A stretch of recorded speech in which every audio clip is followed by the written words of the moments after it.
Joe, which character ruined a video game? Well, it's gotta be a guy here, Mr. Desmond Miles Esquire. Because, you know, Assassin's Creed, there's a lot wrong with Assassin's Creed these days. I mean, there's always been quite a bit wrong with Assassin's Creed. Flawed franchise, but you know, a sometimes very interesting one. The bit that's never interesting is when you are dragged kicking and screaming into the future or the present or whatever it is. And that is personified best by Desmond Miles. Desmond fucking Miles, right? This guy, you start these earlier games, especially when he's still present before he thankfully dies. Spoiler alert. So Assassin's Creed 1, 12th century Palestine. Excellent, interesting setting. Altair, not a great character, but great setting. Assassin's Creed 2 and all 2.5, 2.75, all of those.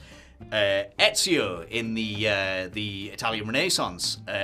Great character, really great setting, really lovely to look at. Assassin's Creed 3 misses the mark. Slightly dull setting, slightly dull protagonist, but still, it's a historical setting. It's kind of cool. And then, yeah, and every time it's like, hey, let's go back to Desmond Miles just as things were getting fun. And we're, you know, and the guy he's a guy in, like, jeans and a hoodie. And, you know, like, I'm wearing jeans and a t-shirt, right? Please show the jeans to the camera. Grey jeans, like what he wears. But I don't allege to be a video game protagonist or an interesting hero. I am a boring guy talking about video games.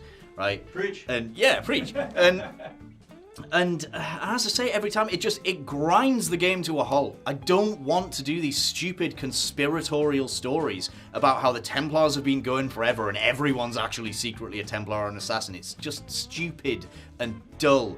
And after Desmond Miles died, right, which was great, you think, oh, he's dead. Maybe we can just get on with the cool historical stuff. Awesome, he's dead. Dead, get out of here. Good. And then they harvested all his brain. So after Desmond Miles, who are you? You are Mr. Silent Protagonist Ubisoft employee. You know, okay, great. Less personality than no personality. That's brilliant.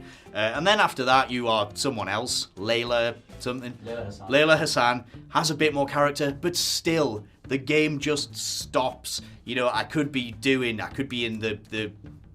ancient Egypt or ancient Rome or Sparta or wherever that one's set, or the Dark Ages, you know, Norway and the British Isles as a Viking, and then suddenly it's like, right now, okay, get out of that and go to that hut where they're all hanging out with those two really annoying friends of Desmond Miles and bum around this hut reading emails.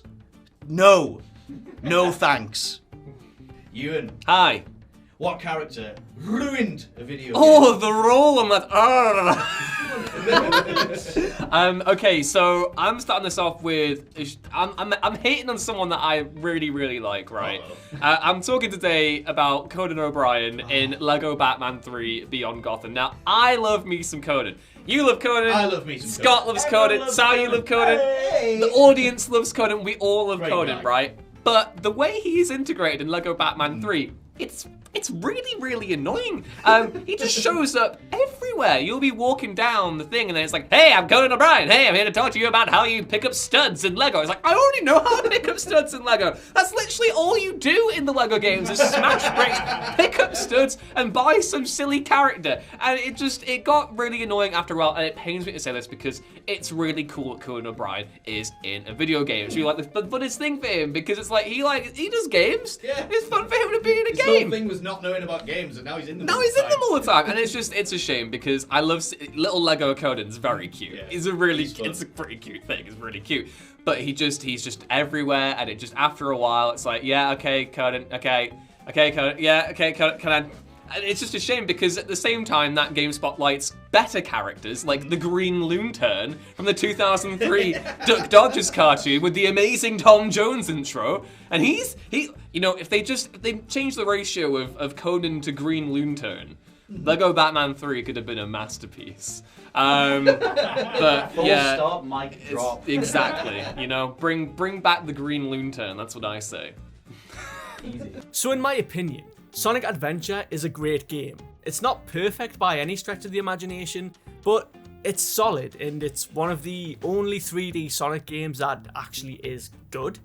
Now in this game, you have to play as 6 separate characters in order to complete the full story. Sounds simple enough, right? Sonic has the best set of levels because it's Sonic, of course he does. And then there's like the treasure hunting as Knuckles. And then you've got the whole shooting section as that robot character. I think it was Gamma is his name. Correct me if I'm wrong on that. And then we get to Big the Cat.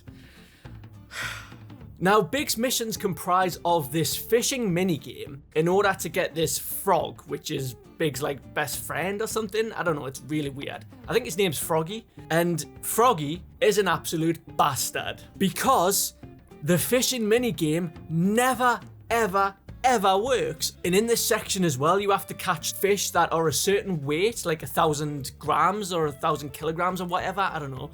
And there's no way to actually tell how much these fish weigh, so it's basically just guesswork. The fishing minigame itself, you basically cast your rod into the thing, and the fish comes, you've got to wiggle it a bit, it'll eventually bite.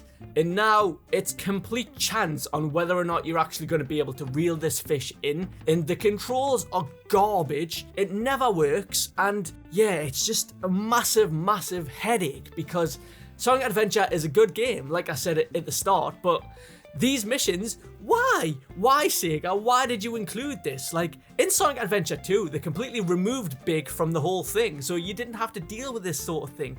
And, it just ruins the game. And in order to play as Super Sonic, you have to do these missions, so you can't skip them. You don't get the full story unless you do these big missions. And oh my god, Big the Cat, you suck. You completely ruined this game, and I hate you. Scott, Hi. what video game character just sucks and ruined the game? Boiled my innards. I'm going to go with Morgana from Persona 5. Just one of the worst written characters of all time, considering the game that they were in. I absolutely hated the fact that Persona 5 attempted to tackle the idea of, you're growing older, all the adults are all the worst things in the world, look how much they've been corrupted by greed and capitalistic growth, etc. You literally go inside a dude's brain where all the people are transposed to become ATMs walking around, because that's how he sees everybody. And that's a valid thing to massively pick apart in terms of the overall theme of control and how much it hammers the youth and the idea of creativity and youthful spirits, etc. Morgana is your help character who just gets in the way of your freedom at every single turn. And then it is just the game's way of getting around silent protagonists. They need to find some way to make you go to bed. But I don't want to fucking go to bed, Joe. I've had my 7 hours.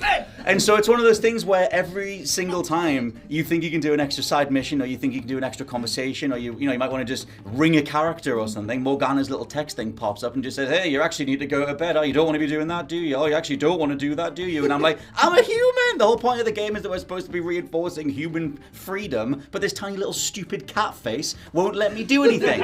So I just found that game completely, unfolded, imploded all in on itself, and I just couldn't stand the fact that they were attempting to say all this stuff, but it was completely undermined by the one character you were around the most. Dog shit. Cat shit. Cat shit. Si, Hello. what character ruins a video game? So, my favourite GTA game is Vice City. Yeah. Hence the hat, right? It's bright and colourful, it's It got is a good nice vibes. design. It is good vibes. It's a good time, and I know there's nostalgia associated with that, but whatever, it's still my favourite.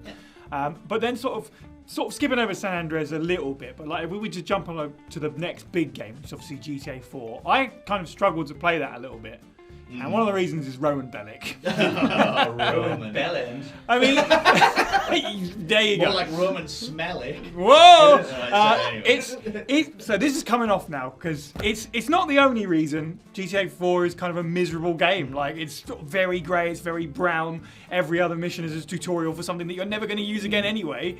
But then outside of actually getting on with the game, you're just constantly interrupted by, "Want to see some American titties, you stupid cousin?" And you've just come out of the bowling alley and he's be like, "Want to go bowling?" No, I want to play the game. Stop annoying me constantly. And I never finished GTA 4 because of all of those reasons, and Roman is absolutely a reason why. But as I hear, there's a choice to be made later on about whether he lives or dies. So I probably should have finished it just to get the satisfaction, just to there you go, that's what you deserve. Drop a bowling ball on him, I assume. I assume that's how he dies, right? It will be That is how he dies. Oh, well, there you go. I don't need to play then. Okay, cool. Okay, I've made everyone leave the room for this one because I've got a confession to make. So, you might have heard of a little game called The Elder Scrolls V Skyrim. It's one of the best, most immersive RPGs of all time. Well, I broke it. I broke it for myself. That's because the game has this really good character creation sequence right at the very start, and because I am incredibly unimaginative, usually back then when I played big games like this where I could create my own character, I just named them Josh.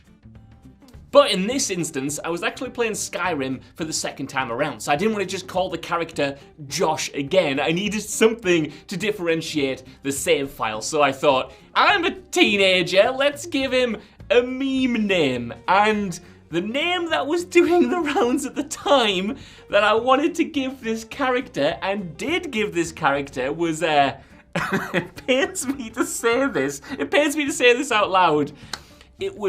I called my character Bilbo Swaggins. And even at the time, I knew this wasn't very funny. This is probably 2012 when I'm replaying through Skyrim for the first time. The Hobbit, the first Hobbit movie is just about to drop. This meme is doing the rounds and I thought, look, it's a name, it might pop my friends at school, and I won't have to think about it, you know what I mean? They're not going to refer to me by this name in the game because they obviously wouldn't have voice acted Bilbo Swaggins. It'll be fine, I'll just call him that, that'll be the save file, I'll laugh for 30 seconds and get on with my life. So, you can imagine my utter despair when I was getting notes and letters from people in Skyrim that were saying things like, hello, Bilbo Swaggins. Please do this mission for me. Hi, Bilbo Swaggins. Welcome to our hotel.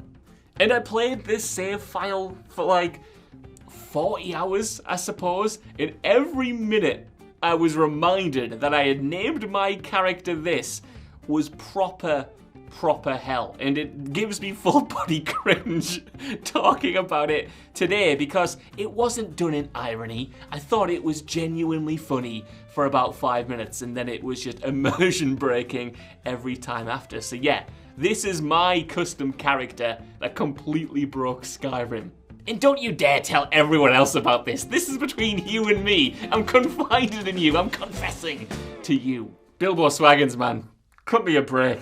I was a kid. R.I.P.